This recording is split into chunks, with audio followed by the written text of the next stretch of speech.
Sitting at my desk, I began to ponder on the 30 years since Maggie and I were married.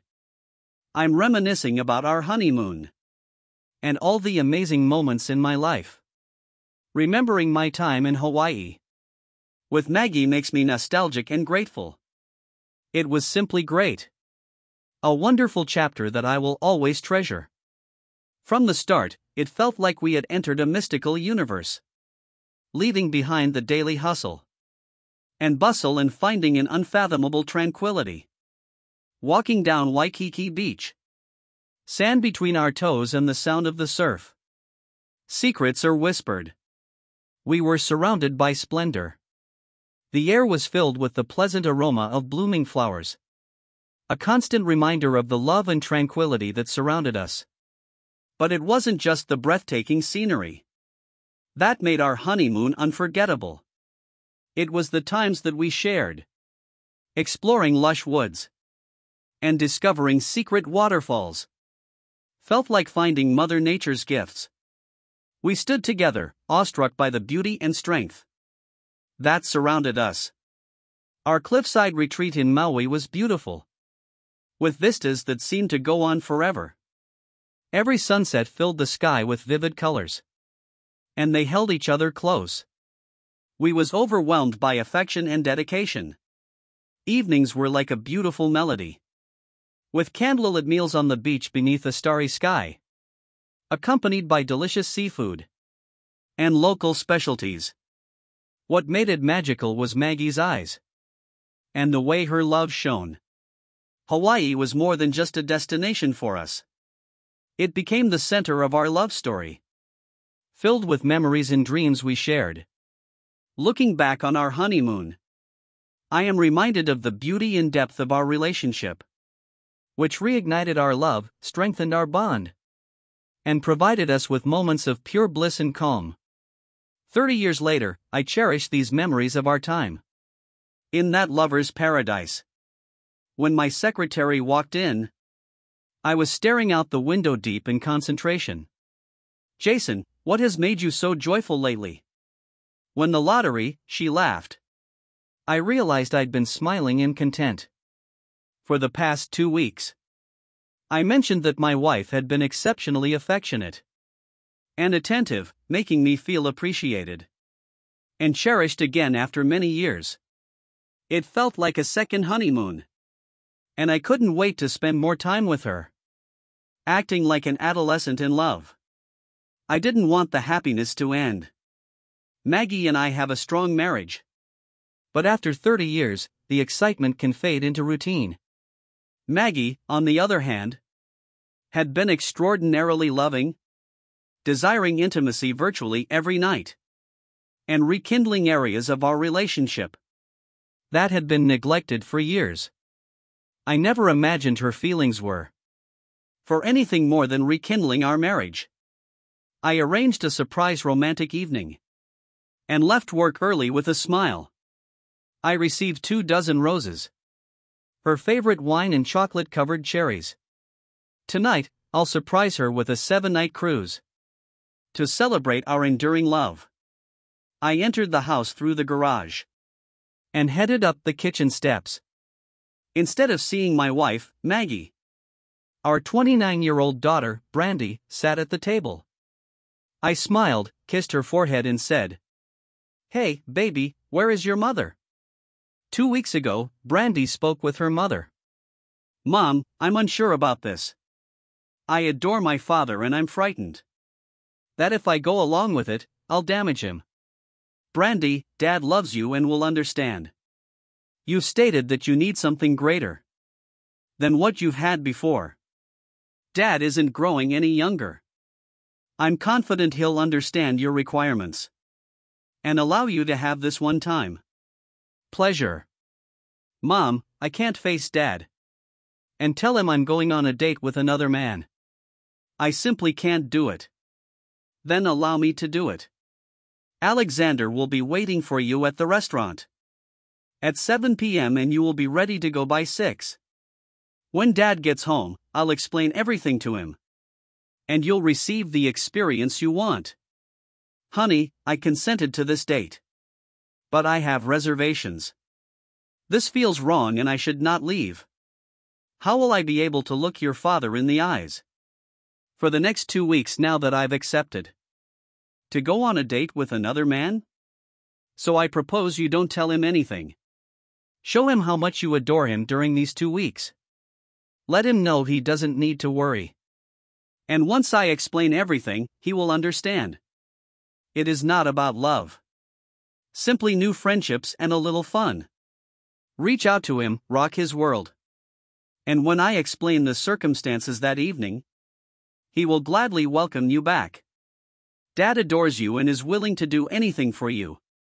He always provided you exactly what you desired. Is he showing his affection for you? Probably, yes. Maybe you are right. It's only one date. And this does not imply that I am abandoning your father for another man. A fun night out 30 years later should be no problem.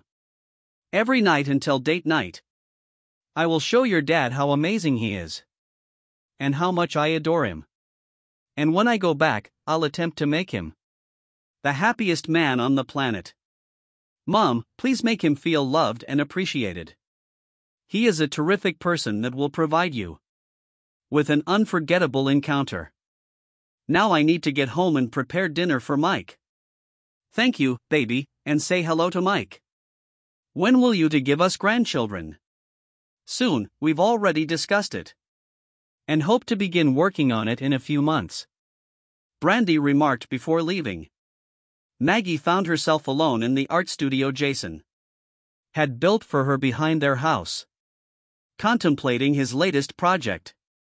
She has recently struggled with creativity, tormented by thoughts of being with another man. However, Brandy's counsel resonated in her head, and her brushes began to dance on the canvas, bringing brilliant colors and evocative landscapes to life. Maggie sat alone, confident that she was doing everything correctly, allowing calm to wash over her guilty feelings. Jason may be upset at first, but I believe I can show him how much I adore him, and how wonderful he has been as a husband and parent. I will be the best wife and show my love for him. Maggie dressed in his favorite baby doll nightgown. After taking a shower, groomed her hair and applied makeup, and greeted Jason as he got home. Maggie dressed in a nightgown and heels, led him to the bedroom and undressed him, startling him with a long overdue display of enthusiasm. She satisfied him behind the belt. His smile made her feel warm and happy, making her question why she hadn't done it sooner. Jason, this was the finest. Welcome return after a long absence. What is the occasion, honey? I simply wanted to express how amazing you are. And how much I love you. Did you enjoy it? I did. It has been so long that I have forgotten how much I miss it. I felt happy as I drew him onto the bed, and we exchanged passionate kisses for several minutes. It was the most fulfilling intimacy they'd had in years, prompting Maggie to re-evaluate her rendezvous with Alexander in the coming weeks. Their intimacy reached new heights, and Jason became a happier man, smiling, joking, and exhibiting affection as usual. Maggie felt pleased than she had in a long time, and she began to reconsider her date night plans. She even talked about the favorable improvements with Brandy, wondering if she still wanted the scheduled experience. Mom, this is amazing, but don't cancel just yet. Let's see what happens in the next 2 weeks. I simply enjoy each other and see where it leads. There's no reason to cancel just yet. We will review in 2 weeks. And you can always cancel at the last minute. I am confident Alexander will understand. Remember that this opportunity may not come again. Alright, maybe you are right. Remind me of Alexander's position. I understand he's your friend's father. But tell me more about him.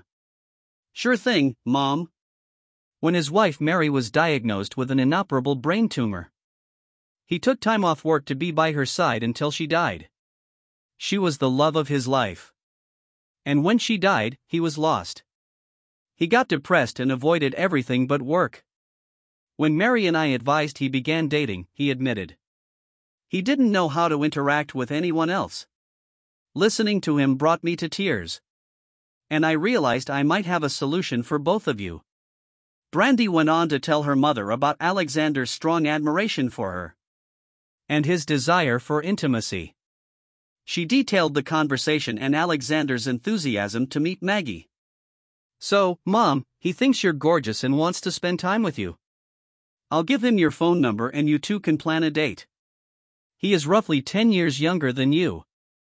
And I am confident you will get along well. He simply needs someone to connect with and befriend. And I believe you can help one another.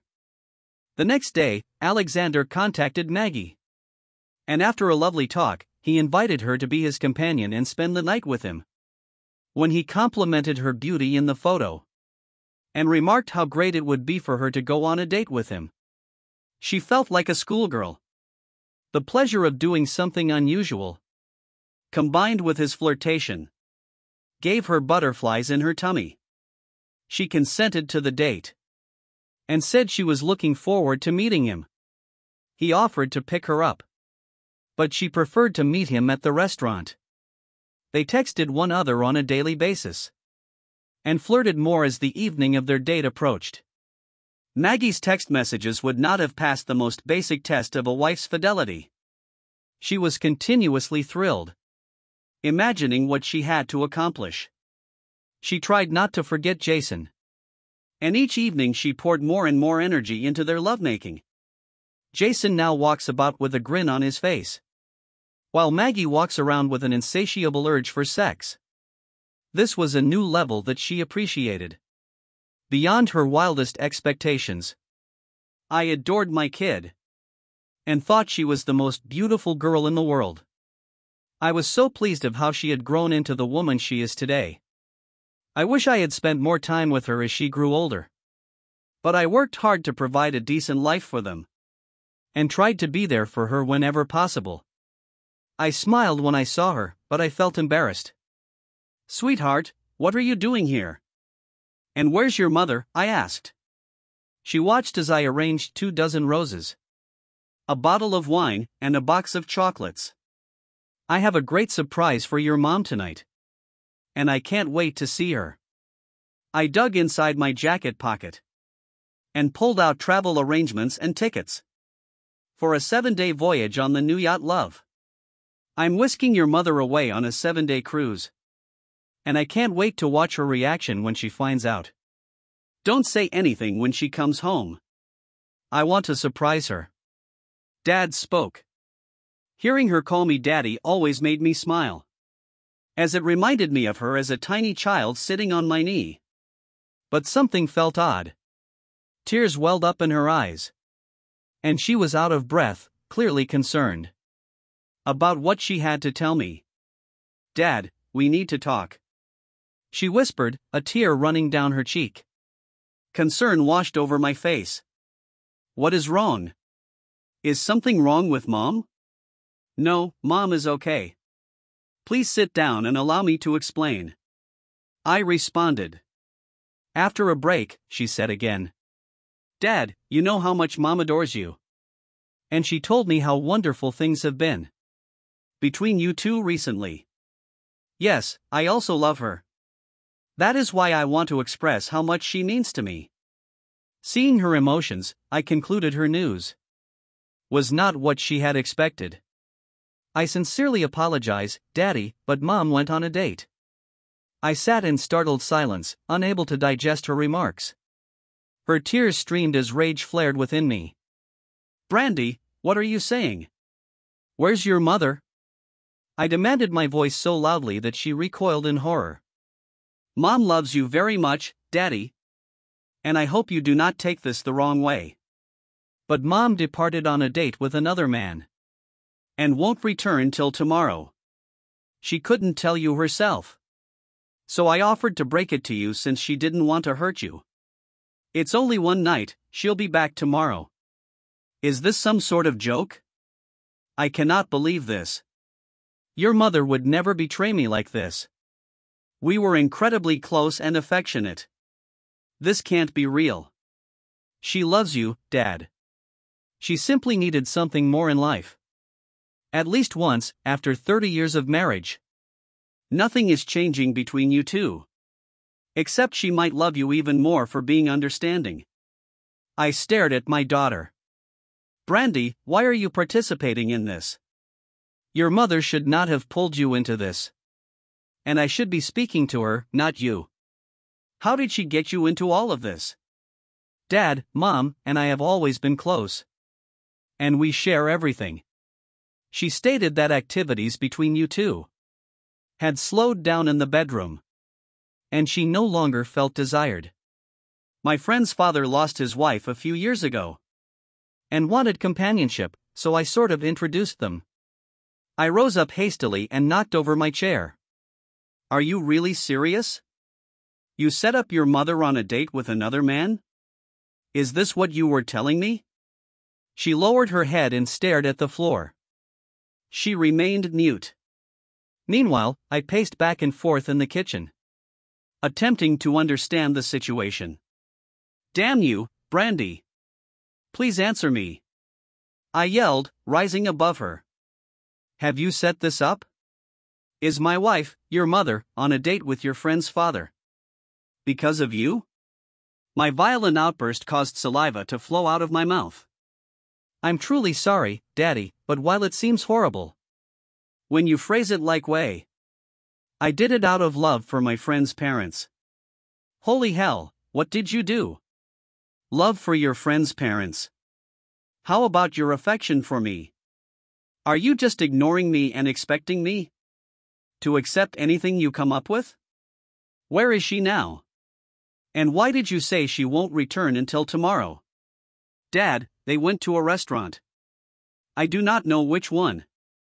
And then they'll spend the night together just once. She will be back tomorrow. And Daddy? She just loves you. She has been telling me for the past 2 weeks how much she loves you and does not want you to be upset. It's only one day tonight. She hoped you'd understand and give her this one chance. So is this it? I assumed her newfound fondness of the last 2 weeks was genuine. But now you're saying that was merely her way of releasing guilt. I can promise you that this will not end well. Still in tears, she begged. Dad, it is not like that at all. She never feigned or harmed you. On the contrary, she went to great lengths to demonstrate her love for you. Daddy, can't you give her just one night? You know she adores you and cannot picture life without you. She remarked that she was looking forward to your retirement and spending time with your grandchildren. Mike and I intend to have children and we need both of you. Isn't that ironic? That ship sailed when she consented to go on a date with someone other than me. Who is this guy? He's my friend Mary's father and he's quite nice. You will like him, Daddy. I believe you have a lot in common. Sure. We could be best friends. So do you believe I could befriend a man who intentionally dates a married woman, my wife? Maybe we can be drinking buddies and I'll let him borrow your mom on weekends. Is this your plan for me? Brandy collapsed into her chair, recognizing she had made a big mistake in her strategy. My fury, conveyed in terms she never wanted to hear, rocked her to the core, sending shivers down her spine as she cowered after pacing the room. I regained control, turning to my daughter with hatred in my voice. My pain and agony were obvious, making her feel small and accountable for her role in the situation. Listen closely, Brandy. Leave now. I need time alone to process what you two did to me tonight. I do not want to see or hear from you. No calls, no messages ever. Your treason is unforgivable. You're dead to me, understand? I am no longer your father and you're no longer my daughter. Get out of my house and do not talk to me again, Brandy cried openly, her head in her hands. Dad, please do not say that. I love you and I'd like to stay here tonight. Mom and I plan for me to stay with you. We do not want you to be alone. The disrespect you've displayed has me wondering if you've ever truly appreciated or loved me as your father. You are your mother's daughter. I've worked tirelessly for years to provide for you both. And this is the gratitude I receive. It turns out I am merely a meal ticket. Neither of you has ever shown me respect. She pleaded, I love you, through tears and sobbing. Please reconsider, allow Mom to explain everything tomorrow. You've spent 30 lovely years together and I know you adore her. Give her this one thing and she will not abandon you, Daddy. She loves you. She can have whatever she wants, but she will never have me back. Forgiveness is beyond me. Everyone will face consequences, including the man who kidnapped my wife. Now go. You have displayed your true colors. You still have a mother. Nothing changes for you either, Brandy. You are no longer my daughter. Leave, with tears streaming down her cheeks. She fled the house in anguish. She had never experienced pain like this before. She never expected her father's reaction to be so severe if he truly disowned her. For the first time she realized she may have crossed a line by assisting her mother with this scheme. She knew he loved them both, but his rage was evident and she prayed for his forgiveness. I called Maggie's cell phone immediately after Brandy left, but it went straight to voicemail. I left her several messages pleading with her to call back and come home. When my calls were unanswered, even after several drinks, I texted her the same plea, still no response. By 2 a.m. I realized she wasn't returning my calls or answering them. Exhausted from self-pity, I stared blankly at the TV, which was broadcasting more bleak news. My world is transforming into a nightmare and I'm instantly reflecting on our 30-year marriage. Brandy's milestones, once frequent intimacy, have been replaced by routine. I felt a sense of loss. Our sex life had become predictable, but there were no complaints. And after coitus we always embraced, drifting off into each other's arms. We exchanged daily. The phrase I love you was rarely argued, however it appeared that those words held little significance. Looking out at Maggie's art studio, which I built for her as a sanctuary where she could express her creativity for 2 decades, I realized it was more important than I thought. Despite being proud of her accomplishments, I felt relegated to the sidelines. But her happiness was most important to me. The conversation with Brandy struck me like a ton of bricks. I was surprised to learn she wanted to be with another man. There is no warning at all. Despite years of hard work to support my family, I didn't realize she wasn't happy with our marriage. It hurt to know she shared this with Brandy instead of talking to me, fueling my rage and humiliation. Reflecting on my life, home, and future, I remembered the house and property I inherited from my grandfather in my name prior to our marriage.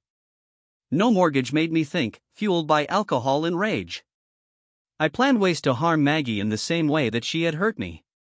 Looking out at her studio, I felt a surge of strength wash over me. Possibly from the alcohol or the pain of betrayal, with renewed vigor, I sprung into action. I made numerous trips to our bedroom to gather all of her belongings and move them to the studio. Shoes, clothing, and jewelry were piled in the center. I then gathered photo albums including our wedding photos and stacked them atop the heap, recalling items in the attic. I retrieved her wedding dress, baby clothes, and other items, adding to the growing pile. It amazed me how much she had accumulated over the years. I removed her pictures from the walls and piled them alongside sculptures, sketches, and all of her prized possessions. Now, a part of the ever-growing heap. It was already 5 a.m. and I felt nervous. I chose to wait until 6 a.m. Before taking action, I gave her the opportunity to return or respond to my calls and messages. If I didn't hear back or she wasn't home, I would go ahead with my plan. I double-checked the house to make sure everything important to her was in the studio. At 5:30 p.m., I went to the garage and got a 20-liter gasoline can, heading to the studio to prepare for 6 a.m. In the meantime, I went online, canceled our joint credit cards, transferred money to our accounts, drew cash from the safe, and packed a few suitcases to load into my truck.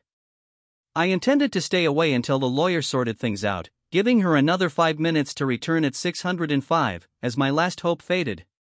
I poured gasoline on the pile in the studio walls. After a deep sigh and a brief hesitation, I struck a match, igniting her belongings. The fire spread quickly, becoming visible from the street before I could flee. Her world burned quickly. Driving down the highway, a profound realization struck me. My distress has exacerbated the situation. Tears flowed from my eyes as I was overcome with sorrow. It dawned on me that my once happy marriage had suffered the same fate as the studio, which had been consumed by fire. Unexpectedly, the fire spread to the back porch, endangering the home. Fortunately, firefighters were able to contain the fire, saving the house from total destruction. However, it suffered significant smoke damage and needed to be repaired before it could be reoccupied. Meanwhile, I stayed at a highway motel 90 miles away from the charred remains of my marriage. Paying in cash to avoid detection is exhausting and overwhelming. I turned off my phone and collapsed into bed, falling into a deep sleep until noon. Upon waking, I discovered dozens of missed calls and texts from Brandy, Maggie, and the sheriff. After exiting the Uber, I met Alexander at the restaurant. Feeling both nervous and excited to see the handsome young man waiting for me at the reception desk. He smiled upon seeing me, appreciating my little black dress, black sheer tights, and matching high heels. His gaze lingered on my exposed cleavage, accentuated by my black bra. Earlier in the day, I had spent several hours at the salon to ensure my hair and makeup were perfect. I wanted this one occasion to be thrilling, unforgettable, and flawless for him. My companion seemed pleased with what he saw, and the way he adjusted his growing manhood underscored his reaction. Feeling more confident as I realized he liked what he saw, I greeted him with a tender kiss. We started at the bar, sitting on bar stools, and when I stood up, I noticed his gaze on my nylon-covered legs down to my panties. We exchanged smiles as he ordered our drinks. Deciding to switch off my phone to avoid any interruptions, I was aware that this night was a one-time event and resolved to save her every moment. There was undeniable chemistry between us, and we conversed as if we were old friends. Finding myself touching his arm and flirting actions I seldom did with anyone, including Jason. I was determined to unleash my inner confidence and relish the experience. After finishing our second glass, the gracious hostess informed us that our table was ready and escorted us to our seats. The dinner was delightful, and I enjoyed our conversation and time together. When he inquired if I still wanted to spend the night with him, I removed my heels and teasingly placed my foot between his legs. His smile widened upon noticing my red toenails peeking through the sheer nylon covering my foot, and he suggested it was time to depart. Holding hands, he led me to his pre-booked hotel room. As the elevator doors opened on the 14th floor, the reality of what I was about to do hit me, and fleeting thoughts of Jason crossed my mind. Sensing my hesitation, Alexander pulled me close to his sturdy frame. Meeting his gaze, he bestowed upon me a romantic kiss, unlike any I had experienced before. In that moment, all thoughts of my husband and marriage faded away. Tonight, I belonged to him, ready to embrace and revel in this experience. Once in the room, he wasted no time in unzipping my dress when it dropped to the floor. He set his own clothes and stood before me, spinning me around. He praised my appearance and removed my bra before laying me on the bed. The experience was so sensual and loving that I eagerly anticipated what would come next. Kneeling, I devoted 10 minutes to admiring his physique. Overwhelmed, he swiftly removed my pantyhose and insisted I put my heels back on, finding them alluring, which made me feel somewhat provocative throughout our intimacy. He showered me with kisses, displaying remarkable skill.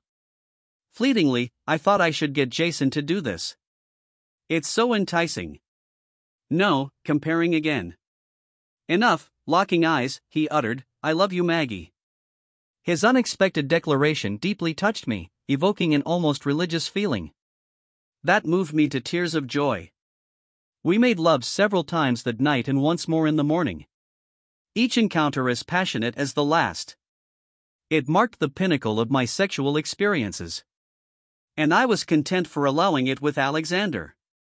As thoughts of Jason intruded, I endeavored to focus on the man embracing me tightly, bathed in sunlight, filtering through the curtains. He tenderly kissed me and caressed my hair. "Maggie, as I mentioned last night, I meant it. You're incredible, so sensual and sexy.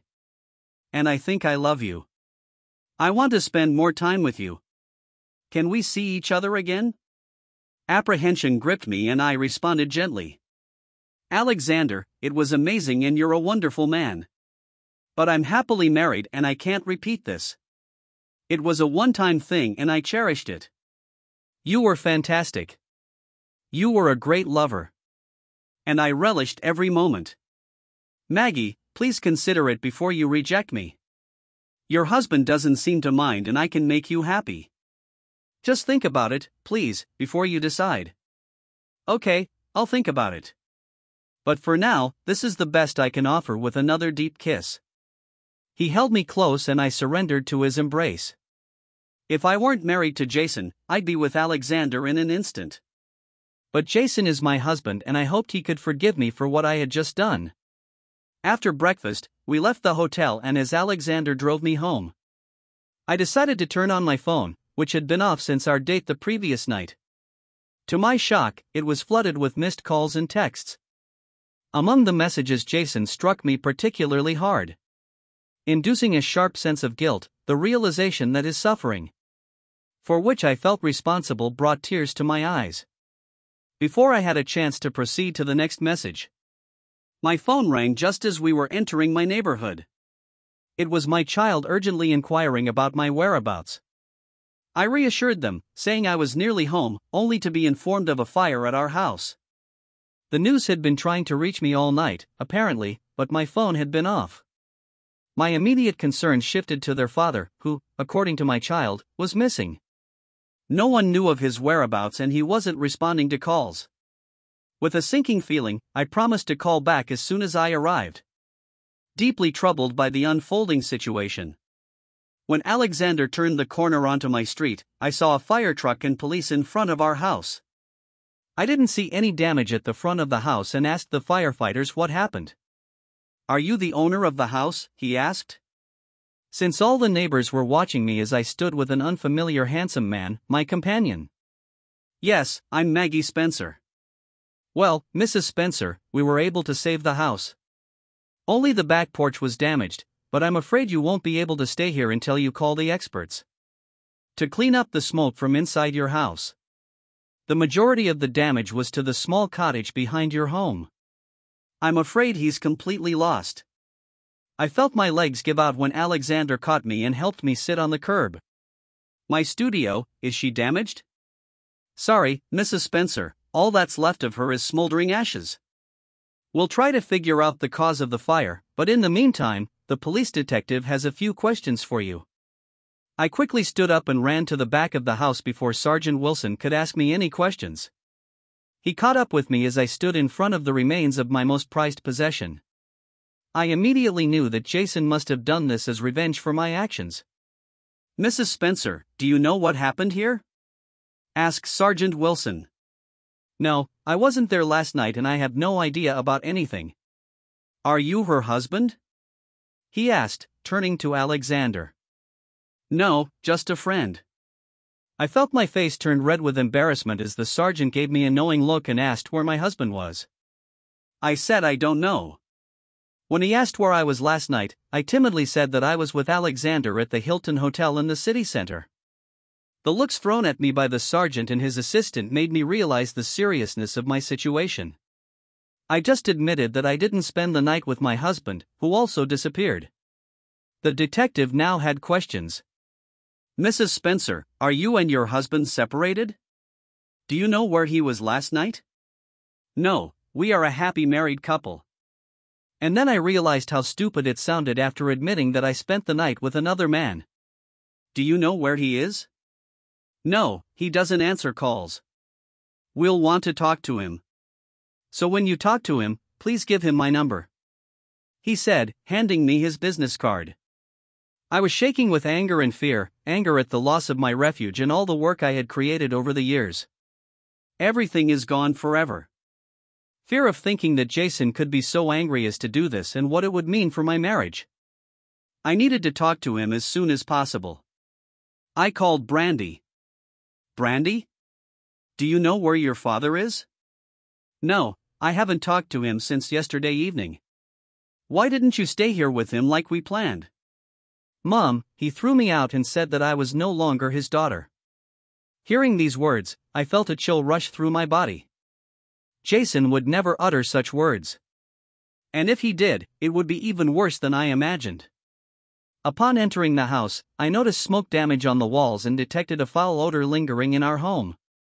It was clear that staying here in such conditions was impossible. As I moved around our house, I decided to gather some clothes and personal belongings for a few days. However, as I entered the bedroom, I was surprised to discover everything missing, causing terror to rise within me. Realizing that all of my clothes, shoes, and personal possessions were vanished, my heart plummeted as I searched my nightstand for my wedding rings, only to find them missing. Why did I leave my rings behind? What was I thinking? If Jason had seen them on my dresser, he would have believed I had abandoned him and our marriage. How foolish and selfish of me. In a condition of extreme panic, I checked every room in the house, only to discover that all of my belongings were missing. A terrifying thought crossed my thoughts. Had he indeed ruined everything? Was nothing left? I rushed out of the home and returned to the studio to study the remnants more thoroughly. Among the wreckage, I discovered picture frames and partially damaged clothing. It was clear that Jason had not only accepted my departure, but had annihilated everything significant to me, effectively wiping me out of his life in one fast strike. I called Brandy in tears, telling her what had happened and expressing my need for a place to stay. Alexander quickly provided me accommodations, but he was the last person I wanted to see. I politely rejected, stating that I wanted alone and asking him to leave. He left, hurt by my abruptness, leaving me to reflect on my actions and the man with whom I had spent the night. Though I knew I was at fault, I couldn't help but hate him for my selfish betrayal. When the true blame rested with me. Brandy, I have lost your father. Mom, do not say that. Dad loves you, honey. He incinerated everything. My wardrobe, artworks and studio, everything. He left me with nothing. Not even a place to stay. He ignores my calls and does not answer. I have hurt him the most, and I do not blame him. What I did is unforgivable. I should not have been on that date. I should have just spoken to him. We could have worked it out. But my selfishness sent him away. If I were in his position, I wouldn't be able to go back. What should I do now? I don't have a home or clothes. Mom, do not blame yourself. I share some of the blame. And you are welcome to stay with us till your home is rebuilt. We will get you new clothes this afternoon and have you settled in by the evening. Brandy, all of my artworks, paintings and sculptures are gone. 30 years of marriage and 2 decades of artistic accomplishments were gone, leaving me completely alone. I have nothing more to live for. Maggie sobbed loudly as neighbors looked at her from the street. God, your father is phoning. I will call you back. She nearly fainted while struggling with the buttons and anxiously attempted to answer the phone. But she was able to connect just in time. Jason, is this you? Hello, Maggie. How are you? Jason, where are you? Please come home. We need to talk. No, Maggie, I already know everything from your daughter. Yes, it is your daughter, not mine. You're both dead to me. And this might be our last discussion. Jason, please do not say that. I love you. This is something you should know. Jason, the studio no longer exists. Have you done this? Maggie, you did it. Not me, perhaps not literally, but it was burned by your deception and betrayal. You died in my heart when I saw your wedding rings discarded and you giving yourself up for another. Your deeds are unforgivable. And Brandy's involvement is humiliating and incomprehensible. We finished. I'll meet with lawyers on Monday to begin proceedings. Please, Jason, can we talk about this and settle it? You cannot simply toss our 30 good years like this. Maggie, we're talking. And I am not the one who squandered our 30 beautiful years. You planned betrayal, showered me with affection for 2 weeks to ease your guilt and then betrayed me with your daughter's help. There is no one on earth who could accept or forgive such treachery and betrayal. It was purely evil. And I hope you'll regret that for the rest of your sad life. This is our final conversation. You can contact me through my attorney's information, which will be issued with the divorce decree. Goodbye, Maggie. Jason was gone. And so was the world I loved. Brandy arrived right as I was on the phone with Jason, who had already hung up. We embraced each other while grieving over our loss. Finally, we decided we couldn't stay in the rubble of my home while the fire and police investigated. So we went to Brandy's house. Upon her arrival, she briefed Mike on everything, startling him with the details. Brandy tried to explain everything, but when Mike realized his wife had set up a date for her friend's father with her own mother, he was shocked and enraged. His rage flared. Brandy, you arranged a date for your mother with another man knowing that Dad would be left alone. You should have known he would never take it. What type of man allows his wife to go on a date with someone else? Is this what you intend to do when we are older? Will you willingly betray me as Mom did to Dad? He was a nice man. And you and Mom were his entire universe. What did you do, Brandy? Let me inform you. You damaged a fine man and compelled him to do unbelievable things. I cannot describe how disappointed I am in you, Brandy. Once everything is over, I will contact him and apologize for your idiocy. You and I need to discuss our future together. Having children with you is on hold while I figure out where you stand. I'll be straightforward with you. I do not share your ideals and I will not tolerate this kind of betrayal. His outburst stunned her. She was surprised by his lack of understanding for her mother's position. It was only one date after 30 years of marriage, for goodness sake. So what? Later she recognized that the real issue was the dissolution of her parents' marriage, her father's loss and her mother's broken happiness. They'd soon confront the consequences of her deeds. After 5 long days, I returned home to evaluate the damage. To avoid incurring further expenditures, I decided not to file an insurance claim. In my lawyer's meeting, I made it obvious that the house was mine. It's not up for argument. Maggie may get half of our savings but no child support. If she refused, I'd sue for adultery and reveal her affair with her daughter's friend's father. Divorce proceedings were already in action. I also sought counsel. Criminal arson charges were filed, but I discovered that without an insurance claim, the case was unlikely to advance unless I filed a fake report.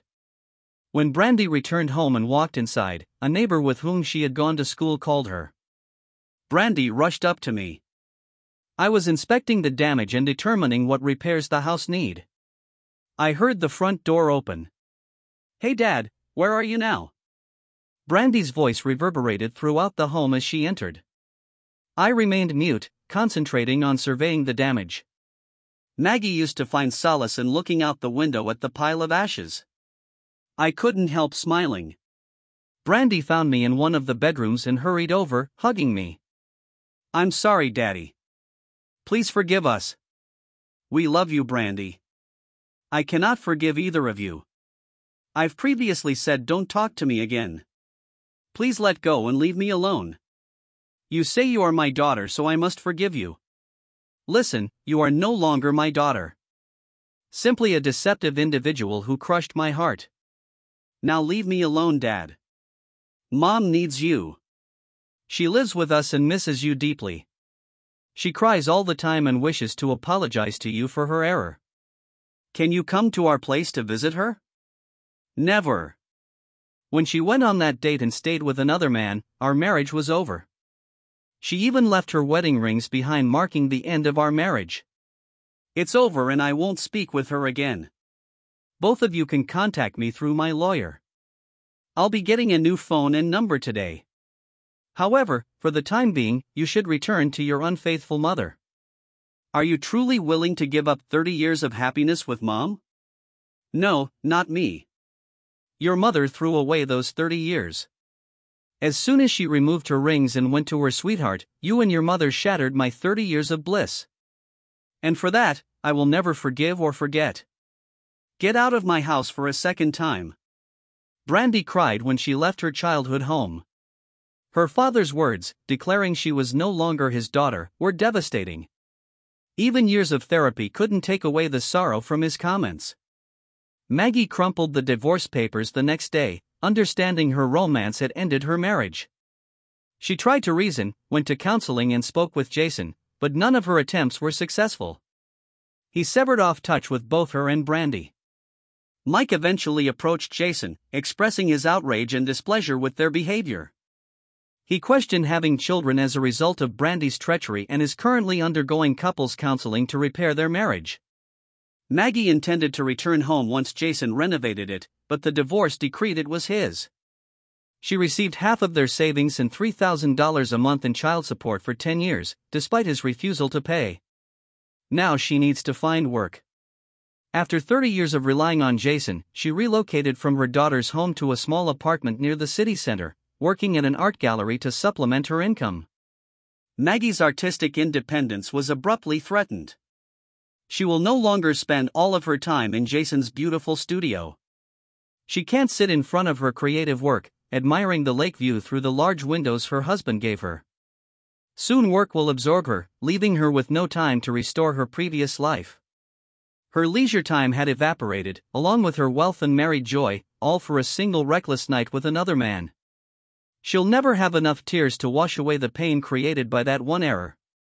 No, Jason, her dear spouse, will never talk with her again. Brandy's heart was devastated when she heard he had disowned their daughter.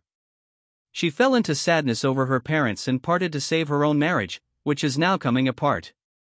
She sought treatment from a therapist. Months later, the home was repaired. Jason completed the court-ordered payments and subsequently sold the residence, suddenly following the sale. Maggie arrived to reconcile only to discover a young couple at the door. "Hello, can we help you?" the woman inquired. "I am looking for Jason Spencer, is he here?" "No, he sold our house and departed to start a new life." "He was quite kind." "Are you Maggie?" "Yes, that is me." "I think he left an envelope for me." "Indeed, I will read it later. Goodbye. Enjoy your new home." Maggie sobbed, understanding she would never see Jason again and grieving the love she had recklessly wasted in her lonely apartment. She opened the mail with nervous hands. Maggie's age is 3 decades, and to think I could have used that time more effectively, like as watching paint dry or counting the grass blades on our lawn. It's pretty funny how I once thought I couldn't be the husband you needed. Clearly, you needed a circus, not a partner. Consider your shenanigans.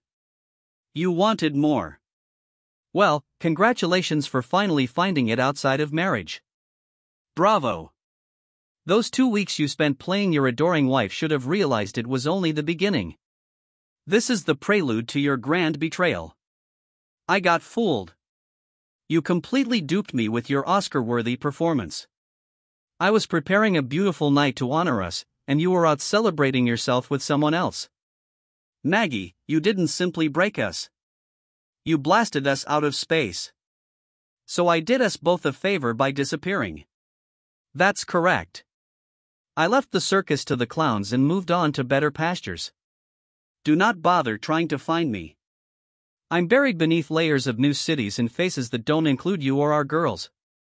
Starting afresh, you bet this time no drama. And what about our home? Consider it another casualty in your selfish fight. We sold it. Perhaps the new owners can rid it of the stench of betrayal. Do you seek closure? Consider this letter to be it. Let's wrap it up. Tie it with a ribbon and place it in the back of the closet. You keep making bad decisions. Maggie, like your loyalty, may be fleeting, but here's to your new beginnings. Farewell from the man who once loved you. Jesus. She thought she was over the tears, but after reading his note, she couldn't stop crying all night, gripping her knees firmly. The excitement and recollections of the fantastic times with Alexander faded, replaced by regret and grief. Now 52 and alone, she felt her future without Jason seemed bleak. She gave up her luxurious lifestyle for a moment of wild pleasure. Jason confronted Alexander late at night right before he was set to leave for his new home in Ecuador. The door swung open. Jason burst in and announced that he was the husband of the woman Alexander had taken from him. Alexander attempted to justify that he thought Maggie was fine with it and would not have pursued her differently. However, it was all in vain. Jason would not hear any of it. The hatred, wrath, and suffering he'd been suppressing for months were unleashed on the man in front of him. The encounter was brief because Jason resorted to using a crowbar. Alexander's life changed dramatically in a matter of seconds. Before Jason left for his waiting Uber to catch a flight out of the country, he warned Alexander about the perils of becoming involved with a married woman. By the time Alexander arrived at the hospital clinic to report the attack, Jason had already moved into his Burnaby oceanfront apartment. He had to start again without his previous burdens and family. It took detectives 2 weeks to discover that Jason had left the nation, and they understood they couldn't follow him unless he returned, even if they found him. Ecuador does not extradite for assault accusations. Alexander spent 2 excruciating weeks in the hospital and months of physical therapy to get back on his feet with new knees. Unfortunately, the 25 stitches on his face will always remind him of that night. And the married woman is concerned about his future. He knew his former life had ended because of the 2 women who convinced him to kidnap another man's wife. He never again contacted Maggie or Brandy. Mike, Brandy's husband, almost left her because of what transpired, but a psychotherapist helped Brandy understand the mistake of her ways, and she promised to stay true to Mike and their future family. Mike waited 2 years before deciding to have children. He needed to be certain that his wife would not deceive him in the same way that she had her own father, while also keeping his commitment and her remorse in mind. Jason terminated all relations with Brandy. When Maggie and Brandy discovered Alexander's assault, she lost her father's admiration for good. They were heartbroken and felt guilty about their role in the violence, which added to Jason's remorse and suffering, as well as the split of their family. This was another indication that their decisions had unintended repercussions. They realized that their naive belief that letting Maggie that one indiscretion would keep their lives pleasant was absolutely mistaken. Their miscalculation demonstrated that bliss was very far from reality. Their father and husband's absence caused them great pain, a burden they would bear for the rest of their lives. Overwhelmed by melancholy and age, she never found another companion and lived a life of loneliness and regret. Her aspirations of growing old alongside Jason and spending time with their grandchildren went away. Jason stopped paying child support after leaving the country. Her financial situation was uncertain, so she had to work to make ends meet. Nightly crying became her new normal. I currently have over $750,000 after selling my property and saving over the last 3 decades. After using this money to buy my new home, I hope to spend the next 30 years in Ecuador living comfortably and peacefully. The local young and gorgeous women appreciate a giving American, and I enjoy their company. Half a year after that awful night sitting on the beach across from my new home in Port Lopez with a cold drink, I understood that divorce is a reality. Here is the next story.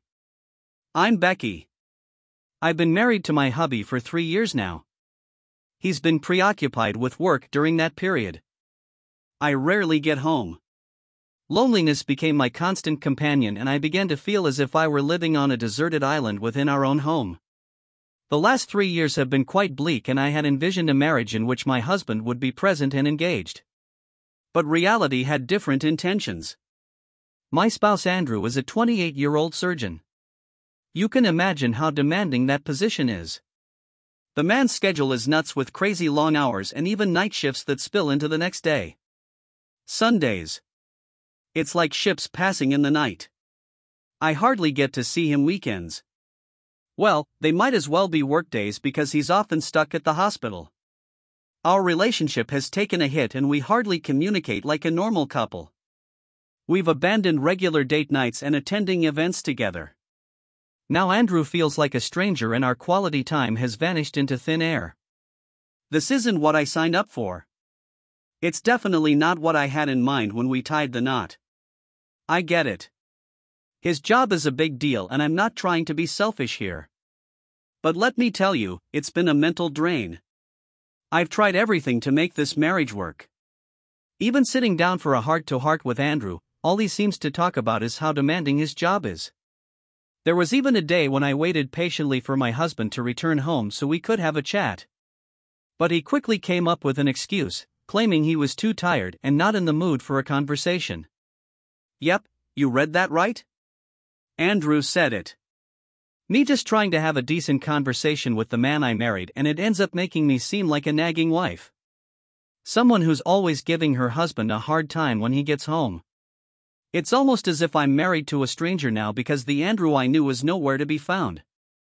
This is not the same guy I dated back then.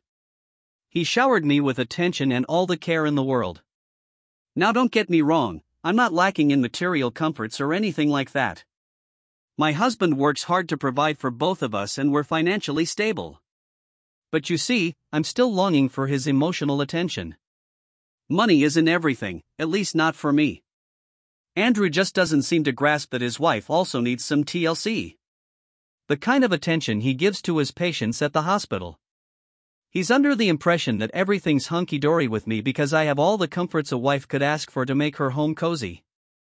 But when was the last time we even went out together or attended an event like a regular couple? I remember going to a fundraiser all by myself once, feeling incredibly lonely as I watched other couples enjoying themselves.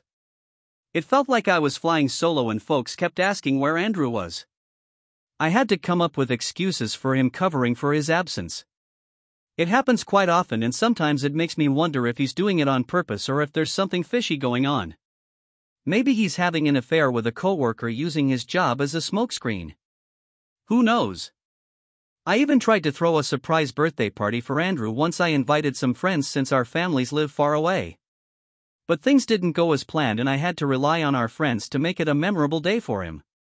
On the morning of his birthday, I did my best to wish him a happy birthday before heading off to work. We both woke up that morning and I greeted him with birthday wishes, even singing a little birthday song to put a smile on his face. He seemed happy and I could see a grin on his face as he left for work. Once he was out the door, I got to work on the party plans. I rented a hall and with the help of our friends decorated it to make it look festive. To add a personal touch, I baked a delightful cake for Andrew and arranged for all the food and drinks for the guests. I sent out a message to our friends urging them not to spill the beans and spoil the surprise. Everyone cooperated and Andrew remained clueless about the impending celebration. Everything was ready to roll. People started arriving at the venue about 30 minutes before the scheduled party time, which was at 8 o'clock. The saxophonist and the music band were all set and everything was going according to my plan. All that was left was for the birthday boy Andrew to show up. The anticipation was building among the guests, eager to see the man of the hour. With my phone in hand, I decided to give Andrew a call to let him know about the surprise party. I explained that I wanted his 28th birthday to be a special and memorable one. My way of showing him just how much I loved and still loved him.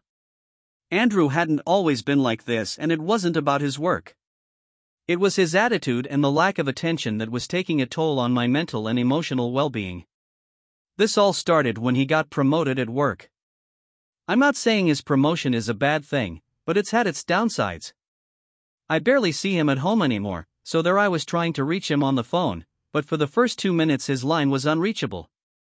I stayed patient and kept trying, feeling desperate to get a hold of him. After a few minutes of no luck, I turned to Andrew's close friend Lee. Stan and Andrew had been pals since childhood and they shared a strong bond. I pulled Stan aside, not wanting to create a scene, and explained the situation. Andrew's phone was out of reach.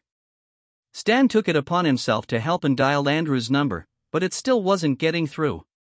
At that moment, my mind was flooded with various thoughts. I couldn't help but wonder if Andrew had chosen to celebrate his birthday with the woman he might be cheating on me with at some fancy restaurant. Meanwhile, I had been busy arranging a surprise birthday party for him.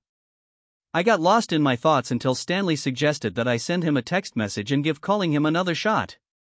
So I tried calling him once more, and this time it actually went through. I was thrilled because Andrew's phone was finally reachable. My excitement soared and I anxiously waited for him to pick up. I kept dialing and texting, hoping he'd answer. But to my disappointment, Andrew didn't respond to any of my attempts. This only added to my frustration and I was getting seriously ticked off. Stanley also made several attempts to reach him, but like me, he received no response.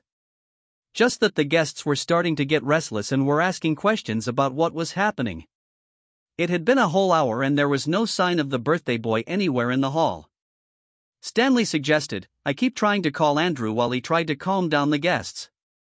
Somehow he managed to convince them to stay a bit longer and return to where I was. We continued our attempts to reach Andrew, but it seemed like he had vanished into thin air. It was a pretty awful situation, guys. I'm not kidding. I was utterly embarrassed. At that point, it was far from being funny. How could I invite my friends and Andrew's friends to come and surprise him? Only for him to keep us waiting like that. It felt like all my efforts had been in vain. What was I supposed to tell all those people who had gathered there? The person for whom I had organized the surprise? My husband was ignoring my calls and messages. I couldn't believe what was unfolding. By 9:30, Andrew was still nowhere to be seen. The guests, understandably, began to leave one by one. Utterly disgusted by how I had managed to waste their time with a birthday party that the guest of honor hadn't even attended. It was one of those moments where I wished I could hide my face due to the negative comments and disappointment in the air as the guests departed. It left only Stanley and me in the now empty hall. I felt deeply betrayed and furious about how everything had turned out. Stanley advised me to head home while he handled the situation there. I drove home with tears streaming down my face, crying my eyes out. I couldn't help but wonder what I had done to deserve such treatment. I kept asking myself why Andrew had suddenly changed. We used to be so different. So what had caused this shift? These thoughts swirled in my head as I drove home. My emotions in turmoil. Upon arriving home, I made my way to the bedroom, waiting for Andrew to return. A few minutes later, he came back and found me there, utterly distraught. He asked me what was wrong and I inquired about his phone's whereabouts. My husband's phone wasn't on silent or anything like that, which left me puzzled. I asked him if he hadn't seen my calls or messages, but all he offered was an apology, stating he couldn't pick up calls or respond to texts at that time. There was no curiosity about why I had been continuously calling or any hint of remorse. That night, Andrew and I engaged in a heated argument. I expressed my disappointment and frustration about how I had gone to great lengths to plan a surprise birthday celebration for him, inviting friends to join in only for him to ruin it. Andrew stuck to his usual excuse of being swamped with work, leaving me even more irritated. I eventually stormed out of the room, unable to bear the situation any longer. As the weeks passed, Andrew's late-night shifts grew more grueling. It was as though his profession was tailor-made for late hours. We stopped watching movies together, sharing meals and following our usual daily routines. It felt like living in a state of turmoil. I had chosen to be a full-time housewife after discussions with Andrew before we got married. I agreed to it, but I never anticipated it would turn out like this. It was not the life I had envisioned and I had no intention of continuing down this path. It wasn't that I had a problem with being at home and taking care of our family and household. What was truly frustrating was having a partner who didn't give me any attention or make an effort to spend time bonding as a couple. I couldn't even recall the last time Andrew had given me a gift. I was pretty sure he had forgotten our anniversary date. If he couldn't show up for his own surprise birthday party, there was no way he'd be present for our anniversary. I had reached a breaking point with Andrew's indifferent behavior and I was fed up. The way I communicated with my husband had completely deteriorated. He wouldn't answer my calls or respond to any text messages. And when he came home late at night, having a conversation with him was next to impossible. This abrupt change drove me to seek attention elsewhere and I ended up cheating. Yes, it's true. I cheated on Andrew. I started spending time with an old friend from college named Patrick. Patrick was a year ahead of me in school and was considered one of the most attractive guys on campus. One day while scrolling through my Facebook newsfeed, I received a friend request from Patrick, which I accepted without any ulterior motives. We began chatting casually for a few weeks, sharing details about our daily lives. Our conversations deepened and we exchanged contact information. Patrick and I started texting and talking on the phone late into the night. And sometimes he would even come over to keep me company. What began innocently soon turned into a close bond. And we went on a few secret dates together. Yes, guys, Patrick knew I was married but had no knowledge of Andrew. So we kept our relationship hidden. This continued for a couple of months and it felt like I was rediscovering myself. I had almost forgotten that I was married because of how Andrew had treated me in the past. Patrick provided all the attention I had longed for. He noticed every little detail and made sure to bring a smile to my face. It felt surreal because I never thought someone could listen to me and give me the undivided attention I craved. I began to feel like Patrick might be the one for me, and slowly but surely I pushed Andrew out of my mind. I never planned to cheat on my husband or do anything to harm our marriage. Andrew couldn't see how his late night shifts and constant absence at night were straining our relationship. He couldn't balance his personal life and career, and yes, I held him responsible for it. I blamed him for choosing work over our marriage and for giving me less attention than he gave to his job. I didn't regret being with Patrick. It made me feel alive for the past few months. Last Friday around noon, my husband Andrew returned from work carrying some bags, probably filled with items from the store. I was quite surprised to see him coming home early at that time because he rarely does so in the afternoon. In fact, there were times when he wouldn't return until the following day. He approached me with the bags and handed them over, saying he got them for me. I looked puzzled and asked if everything was all right with him, to which he replied in the affirmative. Guys, Andrew had bought me a dress, a wristwatch, a bag, and a pair of shoes. He suggested that I try them on because he wanted to take me out for dinner. Yes, you heard that right? Dinner. It was the first time in a long while that my husband wanted to take me out. I had lost count of the last time he had done so. This moment was bittersweet for me. It was bitter because I was already involved with someone else. Yet sweet because my husband was finally making an effort to spend time with me. Andrew continued with the sudden change in behavior. He started taking me out, showering me with gifts, going on dates with me and attending social events together. We began to spend quality time together like couples typically do. He no longer came home late at night, and his night shifts became less frequent on our anniversary. Andrew threw me a surprise party and offered to make apologies for his treatment of me. I was actually pleased to see my spouse admitting his mistakes and wishing to make things right again. I loved those moments for a long time, knowing that Andrew was unaware of my infidelity. He had no idea I had cheated on him when he wasn't paying attention to me. You might be wondering what occurred between me and Patrick, right? Not much, actually. Patrick and I continued to see one another as we had been. I believed Andrew's alteration was only temporary, but it lasted for months. He no longer worked on weekends, so we spent that time watching movies and cooking together. I missed the days when Andrew and I cooked, cleaned, and did housework together. Things were amazing back then. Andrew and I used to be quite close, but things changed when he was promoted at work.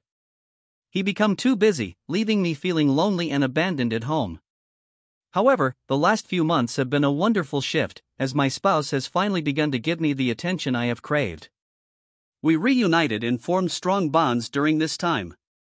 On the other hand, Patrick, my affair partner, was becoming increasingly demanding. He felt that I was ignoring him since Andrew began paying more attention to me. He wasn't completely wrong about it. Andrew's newfound attention prompted me to dwell on my behavior, and I began to feel bad. However, I couldn't totally blame myself for the disaster I had created. I spent a long time thinking about the matter before deciding that I needed to be honest with Andrew. I wanted to make amends by admitting that I had cheated on him with Patrick, a former schoolmate. The guilt was eating at me, and I couldn't take it any longer. I called Patrick and stopped our relationship, stating that I couldn't continue seeing him and that I wanted to work things out with Andrew. Patrick didn't take it well and kept trying to contact me. I had to ban his calls and texts and tell him not to see me again, especially since Andrew was spending more time at home these days. A few weeks after breaking up with Patrick, the guilt remained heavy on me. Andrew's presence and total unawareness of my infidelity tore me apart. I knew that if Andrew found out, it should be from me and no one else. I tried to confess multiple times but was too terrified of his reaction. So I decided to wait for the appropriate time to tell my spouse the truth. One day, while Andrew and I were sitting at home watching a movie, I found the confidence to admit that I had been having an affair with Patrick for the previous 8 weeks. I felt really apprehensive, but I observed he was entirely absorbed in the TV show and didn't seem to notice my anxiety. So I got the bravery to pick up the remote and press the pause button. Andrew was surprised by my interruption and questioned what was so necessary that I had to interrupt his presentation. He sat down in front of me and inquired as to why I appeared so concerned. After taking a deep breath, I had the confidence to reveal the truth about my affair with Patrick.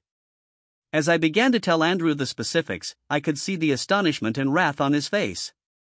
His reaction grew swiftly and he ended up tossing his glass of wine into the wall in a fit of wrath with each word I said. Andrew's rage seemed to escalate and he began smashing things around the room. I was afraid and felt compelled to flee the developing situation. So I fled the house and found safety with my sister Tricia. I told Tricia the whole story, explaining why I had cheated on Andrew. Tricia was first unhappy with me for hiding such a huge secret from her for so long.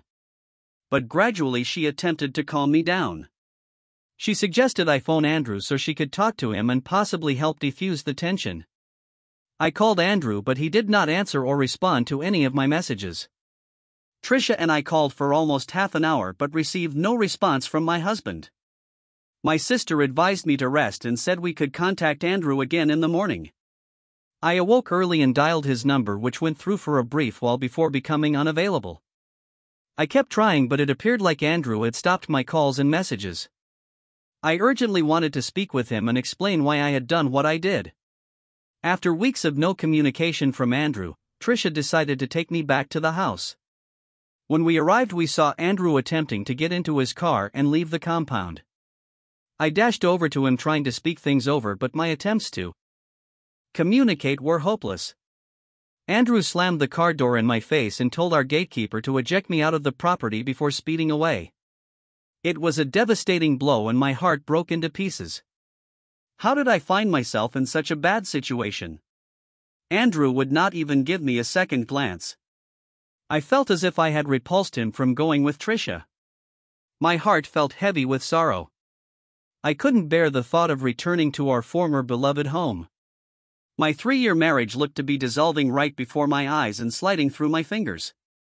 I wished Andrew could see things from my point of view and realize how his late-night shift, demanding work schedule and lack of attention were pushing me to the edge. I wanted to describe how I had begged for his attention while silently suffering in his absence. Now I was starting to regret being clean and telling the truth. How could he treat me like this after I opted to be open with him rather than keep him in the dark? But this is only the top of the iceberg. Andrew saw payback and it was a wicked and unexpected retaliation. I had no notion I was living with a person capable of such brutality. Yes, it is reasonable for him to react angrily when he learns of my affair. But what he did far beyond my expectations. His vengeance destroyed me entirely. It was like he had been planning this all along, waiting for the right moment to seduce me.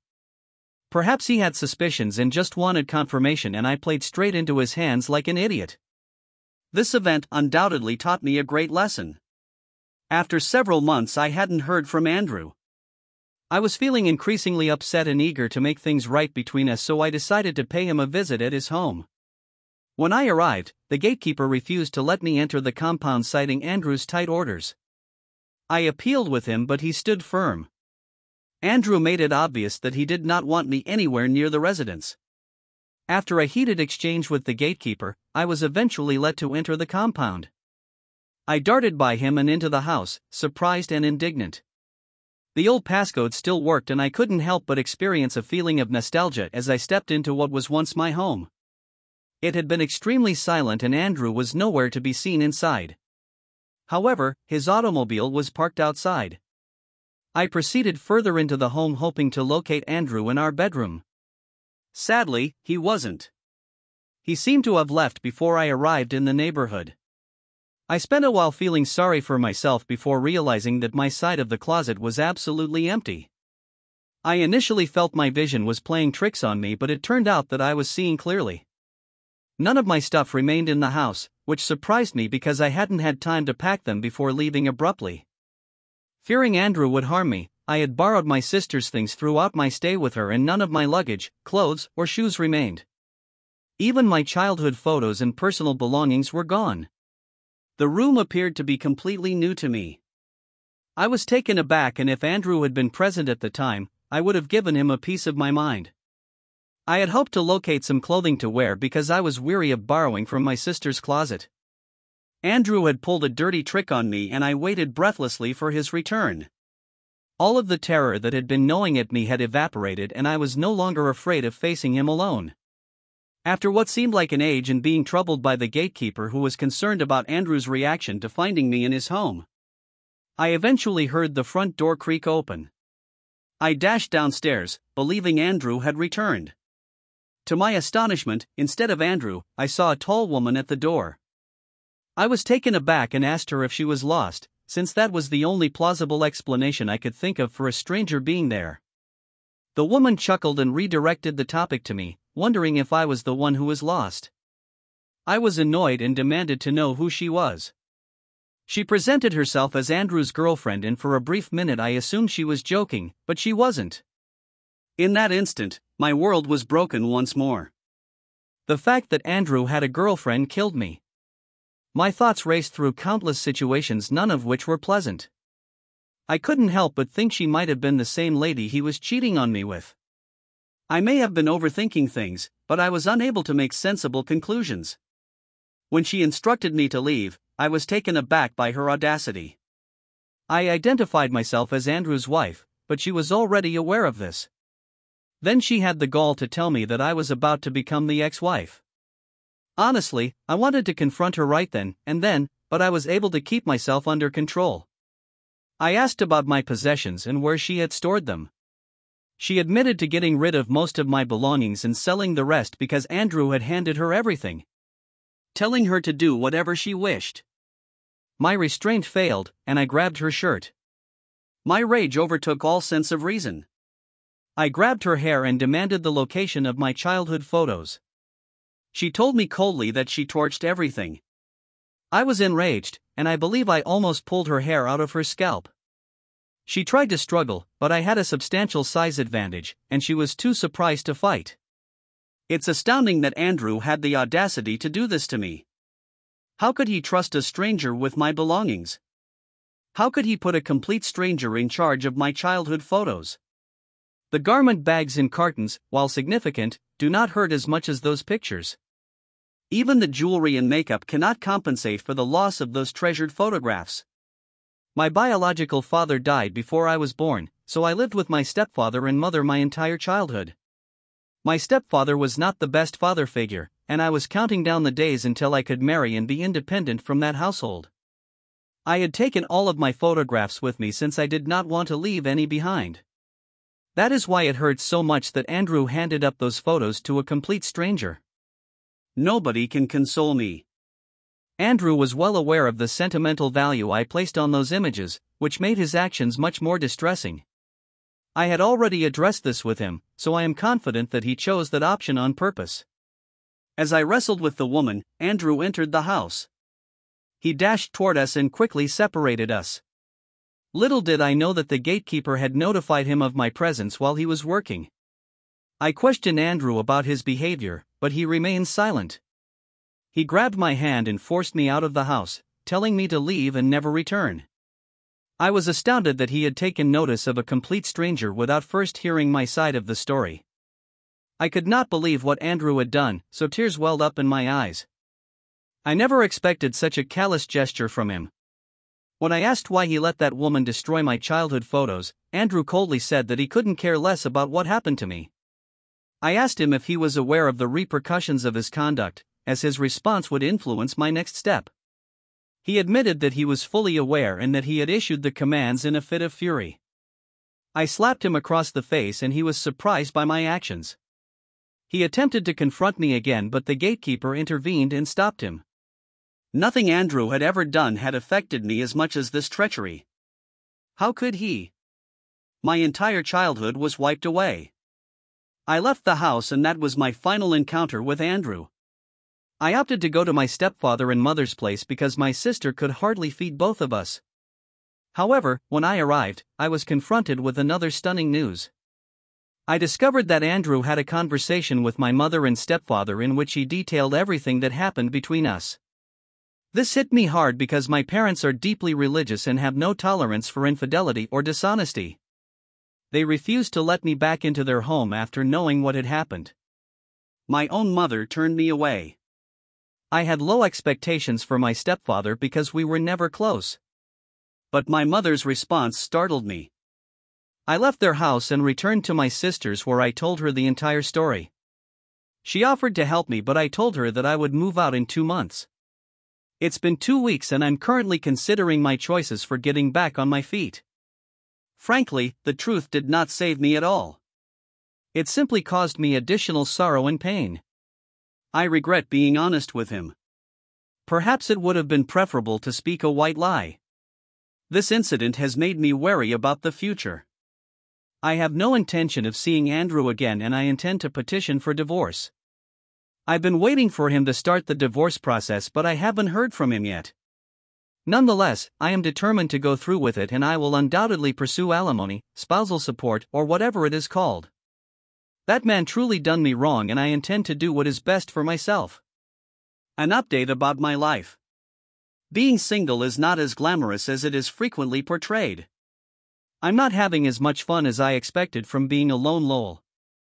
To be honest, I never expected to have fun, but I believe keeping a sense of humor helps me deal with the obstacles I'm encountering. For the first time in my life, I am completely self-sufficient, and it is one of the most empowering experiences I have ever had. I was ready to leave my stepfather's home, so I married shortly. But now that I'm on my own, I'm discovering the true definition of independence. I filed for divorce and had it finalized within 3 months. Andrew and his lawyer offered me a fair compensation, and I'm now financially stable. As soon as my lawyer saw the arrangement, he strongly recommended me to accept it. I believe Andrew knew the magnitude of his devastation to me when everything was said and done. My emotions were conflicted, a blend of bitterness and relief. I said goodbye to my sister's residence and found a rented flat for myself. I have a degree in history and am presently gainfully working. I recently received my first paycheck. Meanwhile, Andrew and his new girlfriend have been spotted out and about frequently with photos circulating on social media. It's strange because he was never very into social media during our time together. He suddenly had a strong desire to share online. When Andrew was with me, he frequently claimed to be preoccupied with work. But all of a sudden he began making an attempt to spend more time on social media. I finally realized that he began paying additional attention to me on purpose. After his friend Stanley advised him that if he did not give me the attention I desired, I might cheat. He was worried about being embarrassed after what happened at his birthday celebration. So he wanted to save face with his pals. Apparently, they had discussed the subject behind his back and he wished to avoid more disgrace. However, I've moved on from all of this, and when Stanley approached me for a talk, I declined. I'm no longer interested in him and would prefer to keep my distance. Andrew is now a part of my past, and I sincerely hope I never meet another guy like him. I may regret telling the truth, but I am relieved that I did. It's a mixed bag of feelings, but maybe everything happened for a reason. So, that's where I am now. I'm focused on my profession and I make sure to get a good night's sleep, so that I can begin my workday early. Here is the next story. I was an alcoholic who emotionally assaulted my wife.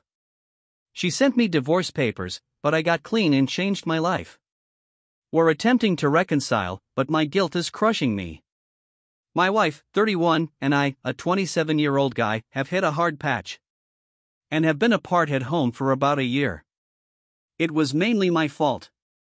Following the death of my father, I experienced a significant setback. I became alcoholic and depressed, stopped caring for myself, and neglected her when I wasn't emotionally abusing her. She finally had enough, and after I refused therapy for the time being, She called a divorce lawyer and drafted paperwork. I signed them off right away, but she did not, keeping them in her chamber. She knew I was struggling financially, so she claimed she'd wait for me to receive my inheritance so I could move out. Then she would sign and petition for a no-fault divorce. Not from the United States. In our country, you can do it. After spending 2 months sleeping in my home office, I got sick of it and quit drinking. I jumped right into work and did tasks around the house, as well as helping her out when she saw my transformation. I boasted that I was doing it for myself, not her. And she consented because although she wanted me to leave, she still cared about me. Over the last month, she has also periodically asked me to sleep on her bed, rather than in my home office. Nothing intimate happened, yet she still spooned me. This lasted until last evening. We had become closer, especially during the holidays. And I informed her what I had said was not true. To demonstrate to her that I had changed, I initially stopped drinking. But then I decided I wanted to turn a new page and be a good soon-to-be ex-husband. She walked to her room, pulled up the divorce papers, and placed them in front of me. She wondered what we should do with them. So I ripped them and she yelled aloud, "Yeah," and then hugged me. So I guess we won't be getting divorced every day? Update 1. Hello, everyone. I wrote a week ago about what had happened the night before. After over a year of living apart at home, my soon-to-be ex-wife expressed her desire to reconcile. So I wrote the divorce papers in front of her, much to her delight. However, soon after I realized that I had planned my entire new year on the fact that I was getting divorced, and that the decision to reconcile actually caused me uncertainty and anxiety. My wife observed this, and we discussed it several times. During such conversations, there were discussions, chuckles, and even tears. Good, liberating tears. My wife cries very infrequently, if ever. She's the tough kind, but witnessing her breakdown in sobs, sobbing about how much I wounded her and how much she still loves me, felt like being stabbed in the heart. I understood the agony I caused her was still acute and scorching. She unloaded all of the anguish and upheaval I had caused her with my previous behavior, admitting she was both pleased and furious about my adjustments over the prior year. Proud that I turned my life around. Bitter because I had accepted the divorce so swiftly. As if she were the one holding me back, and she didn't deserve my greatest self. She was also angry at herself because she had previously reconsidered the divorce in June, but didn't say anything or give me signs because she was afraid I'd revert to my old behavior or reject her. Meanwhile, I had begun to refurbish my father's old villa, which was more of a large house than a full mansion, in preparation for his move this year, and had just given her breadcrumbs or information about it. And she was pleasantly delighted to learn about all of the work I'm putting into it. And I'm still a little bitter that I didn't tell her anything. And all of my ideas were designed without her in mind, as if she were already a distant memory. The option of an amicable divorce has been raised again, but she needed definitive answers. 1. Was there another woman present? Did I really cease loving her? The answer to both questions is no. I told her that while I was sad about losing her during our marriage, I didn't want to be the ex-husband who made empty promises, beat her down, and made a nuisance of herself. It was the least I could do after causing her so much pain. And I also wanted to repay her for her incredible kindness. I merely worked, tried my hardest to be a decent soon-to-be ex-husband, paid my bills, and wanted to pay her rent for the room she assigned me in her home, which she always denied even when I insisted. Eventually, the $1 million question comes up. Do we want this marriage to work? Answer? Yes, it will not be easy, and there is still a lot of work to do. We agreed to take baby steps and have already scheduled couples therapy for this week. I already do individual therapy, but she will now seek individual therapy for herself. We spent the last week going on quiet dates, walks, and a brief hike. I also offered a peace offering by asking her if she wanted to help me renovate my father's house. and provide feedback and ideas. She was delighted about it. She enjoys gardening, but her property lacks a garden. So she makes do with the potted plants on the balcony. Whereas my father's home has a beautiful garden and a wide plot of overgrown ground behind it. She remarked, "We'll have to work hard, but it'll be worthwhile. And I believe that working together on a common project will help us re-establish our bond." So that's where we are now. The path ahead is still long and challenging, but I remain hopeful. I'd want to thank everyone on Reddit for their observations, comments, praise, and criticism. Update. Little has changed in the last week. We had our first couple counseling appointment followed by her first therapy session. We established the structure for our marriage. We went on a few dates and spent quality time together. We still haven't been intimate. She attempted to initiate once, but I gradually transitioned it into snuggling and conversation. Another issue is that I had difficulty sleeping in the same bed as her, not because I dislike her, but because I am so accustomed to sleeping in my own bed that I frequently sleep 1 or 2 hours with her. Then wake up and go to my home office bedroom to sleep. I get up early and prepare breakfast for her. She's thrilled about it, however she mentioned that I didn't sleep with her. Do these things require time? I believe so. But I'm a little scared. I'm conveying the idea that I have given up on our marriage. I feel it will take months and a lot of effort to get back to where we were. She believes the process should be faster, and I am being too harsh on myself and her. Update.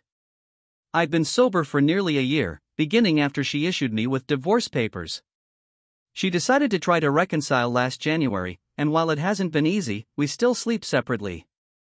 I don't feel confident enough to have sex with her, despite the fact that we go to individual and couple therapy frequently. We're getting by somehow. Regardless of what she says, I can't get over the embarrassment of being a useless and abusive drinker. And she undoubtedly recalls me as such, making the shame and guilt intolerable. I work as a civil servant in family services, and oddly, I was recently promoted to cabinet in the provincial administration. We even took a snapshot shaking hands with our Prime Minister. My wife chose this shot and shared it on Facebook for everyone to see, writing about how proud she was. I feel she sincerely believes this, which makes me pleased. But I also believe she is overly anxious to throw the past under the rug, and our problems have not been resolved. I still feel a lot of shame and remorse when I look at her, and at one point I even considered divorce. But she insists that I'm doing everything right, and that if I love her, divorce will be something I regret. I just feel like we'll never be able to overcome this. And while there are many pleasant times, I do my best to spend quality time with her, make her favorite recipes, and purchase her gifts. I can't help but feel hopeless and alone in my emotions. She wants us to go on. But for her, it may be easy to forgive me. For me, it's difficult to let go of the humiliation of who I was to her. My therapist says I have to deal with it on my own because I caused all of this, and I agree. But I don't know how to proceed. Is there anything I can do, or should I learn to accept and live with this? Perhaps with time it will improve. After all, a year sober is practically nothing. Update 4. She had every right to petition for divorce due to my alcoholism. She did not deserve that. Meanwhile, I was sick of it, so I quit drinking and concentrated on my profession and refurbishing my father's home. She wanted to reconcile after seeing the changes, and I consented. But now I realize I have incorporated the divorce in my life goals. I organized my new life around it. I don't picture myself becoming intimate with her. She tried a few times and I politely declined as a sign of goodwill. I asked her if she wanted to help with my father's home renovations and she enthusiastically agreed. She'd always wanted a garden. Now I regret it because that was intended to be my escape from the world, and I'll have to share it with her. I told her all of this. She was upset, but she also recognized that she was partially to blame. She had never discussed reconciliation with me before and surprised me with it. As a result, what should have been a joyful experience became a cause of tension and concern for me. My therapist and her claim it's my depression talking, but I'm not convinced. Are we really done? Update 5 is not actually an update but rather a fresh development. I showed her the final thread. She's reading it on her phone. She stated that she was already familiar with many of the things I mentioned, especially the comments about German flowers. She stated that if she had known the sorrow or reconciliation that would result, she would not have offered it and now regrets it. She is grateful to everyone for their warm words and admiration. At the same time, she became irritated because in her judgment I made things worse than they are, so either I overstated them or I've been hiding my genuine emotions from her. And this is a major concern. For example, she claims that I am not as frigid as I appear to be and that she is not as pushy as I portray her to be. In fact, she's been giving me plenty of space. She says, I'm doing some weird self-sabotage here. She says, I'm trying to get her to leave me but it won't work. And if I truly want to end, I must do it myself. She does not agree with it, but if I want to move out, she will not object. She wasn't angry, just extremely numb. Update 6. Things are not easy, but they are progressing well in both therapy and daily life. There are still some challenges with becoming intimate, but we're getting there. However, shame and guilt can be overwhelming at times. And I'm wondering why she is even staying with me, possibly sunk costs. I give her the greatest little gifts, go on dates, prepare her favorite recipes and help her with chores. But I always feel like I could do more. Sometimes she detects this and tells you to relax. She admits, I try too hard sometimes and it comes across as artificial. She likes it now. I'm always smiling, shaved, well-dressed and gentlemanly with her, yet we joke that I occasionally resemble the president of her native country. But I'm giving it my all, even if it means going above and beyond. Update 7. 2 months later, things are still going nicely. Talks of resuming divorce proceedings have ceased, and we still sleep separately and have no intimacy. Working on my difficulties with my therapist, we're doing well. Sometimes I feel like I can't get over the disgrace of being a useless and abusive alcoholic, and she undoubtedly recalls me as such, making the shame and guilt intolerable.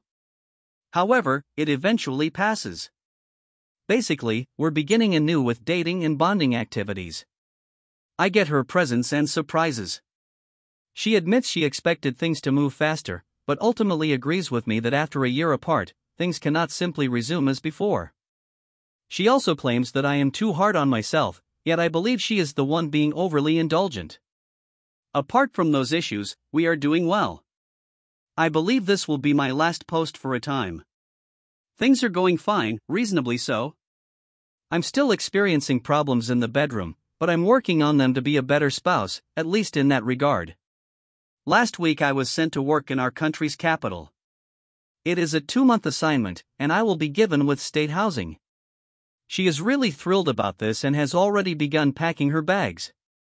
I have my doubts that she will come along for her own sake. She has friends and family here. Me? Not very much. I've cut them all off and I'm not interested in reconnecting. Her entire support system. She has reasons and loved ones for staying here.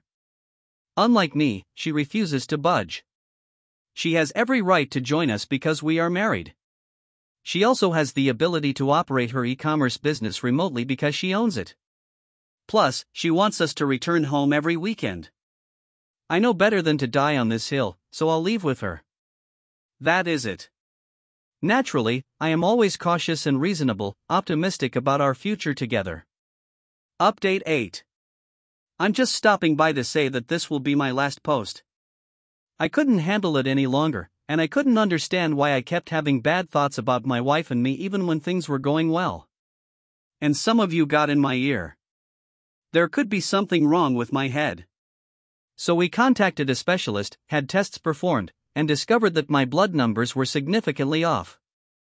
This prompted doctors to hypothesize on a chemical imbalance in my brain and prescribe antidepressants. Not exactly an antidepressant. They explained that they are mood regulators. Both my wife and I were skeptical, but I gave it a shot and lo and behold, my negative ideas vanished overnight. I now feel in charge of my emotions. I feel that I love my wife and that things can and will improve. I used to put up a front, but now I genuinely like spending time with her and making her happy. We resumed making love and no blue pill was required lol, and we returned from the capital every weekend. We're transforming my father's old property into our own private getaway and love nest. I apologized for my untrustworthy behavior in recent months after she extended me an olive branch. She claimed she doesn't blame because of what we now know, but I don't think that's a good justification. I should have sought medical attention sooner. I can now claim that I made it and that I am happy and grateful. My wife basically gave me a third opportunity, and I don't want to waste it. I want her to smile every day and enjoy everything to the utmost. I suppose this is it, and you will not hear from me ever again. I just wanted to thank you for your feedback, ideas, recommendations, and criticism on the Spara ad Astra comments Taiwan Bandit. Congratulations OP. Many have been following your tale and are glad you provided us a pleasant narrative to read. Continue to take care of yourself and your wife. Thank you, pal. I will.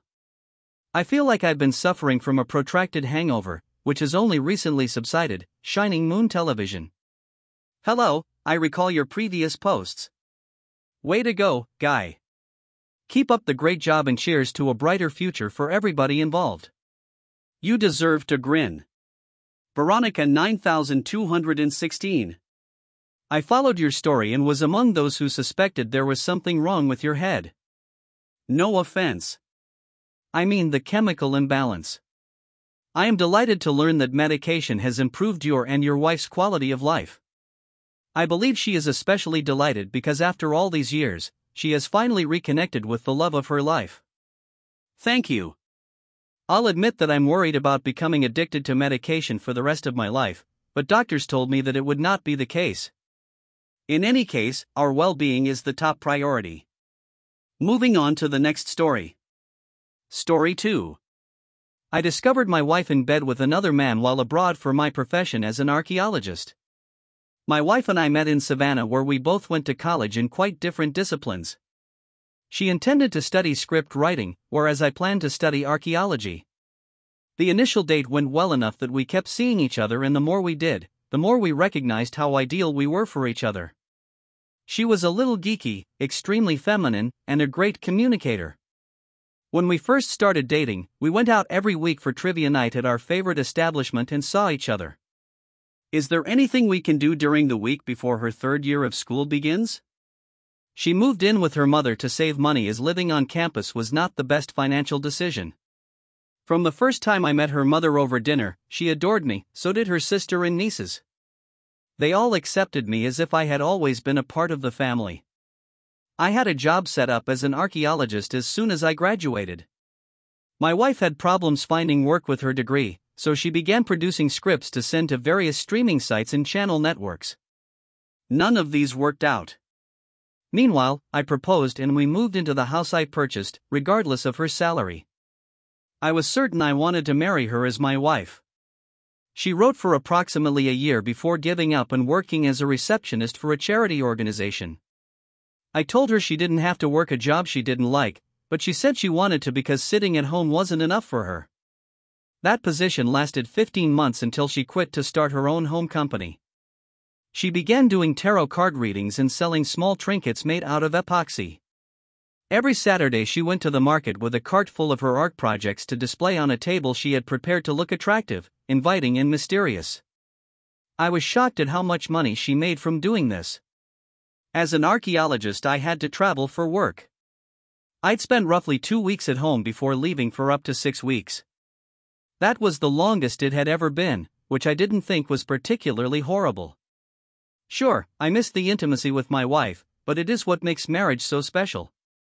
You wait and remain loyal to your spouse despite everything life throws at you, and reuniting is the most satisfying relationship experience. When I returned after a 6-week trip, it appeared that something was hurting my wife despite the fact that we had amazing reunion sex. She seemed to want to say something to me, but was unsure how I would react. As we watched a movie, she gripped to her phone and I could feel her heart beating. I finally hesitated and challenged her, stating that something was clearly on her mind. She swallowed hard and started crying. She stated that she had met someone in the market who she really enjoyed talking to. She claimed she wanted to investigate being a life coach for said individual, but she wasn't sure how I'd react to her talking to him every day. I asked her if I could read what they had spoken to each other so far, and she handed me her phone after scrolling through the texts. I didn't see much that screamed infidelity. She just asked him how he was dealing with the relocation and reminded him that while having to relocate your family is a major life challenge, it is not the end of the world, and he did not have to feel stuck. We all have the freedom to do whatever we choose, even if it means buying a plane ticket out of the nation and never returning. I told her it was okay for her to coach people and make friends. I only wanted to know the first names of the people she spoke with, and I made it plain that I trusted her not to start an affair or behave inappropriately with anyone. She agreed to my requirements, but I sensed a little disappointment in her. Not enough to say anything, she would have disputed it. We went half a year without any incidents or problems in our relationship. While I was away working in Tennessee, my wife called me one evening as I was lying in my hotel bed. She was crying and said she needed to ask me a question she had been thinking about for a long time. I promised her she could ask whatever she wanted, and that I wouldn't be mad at her for it. She asked if I wanted to sleep with other women whenever I went on a business trip. I told her, no, absolutely not. I never felt compelled to sleep with a lady I didn't love or devote my life to. I would wait as long as necessary to sleep with her because she was everything to me.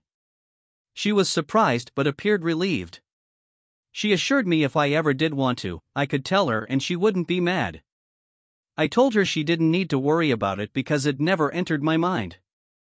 I told her that when I chose to get married, I made her my one and only for the rest of my life.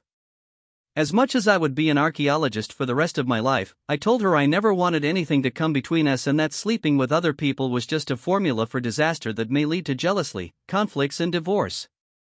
She agreed with me and seemed to feel much better. She told me she loved me with all her heart and wanted to be my good loyal wife for life.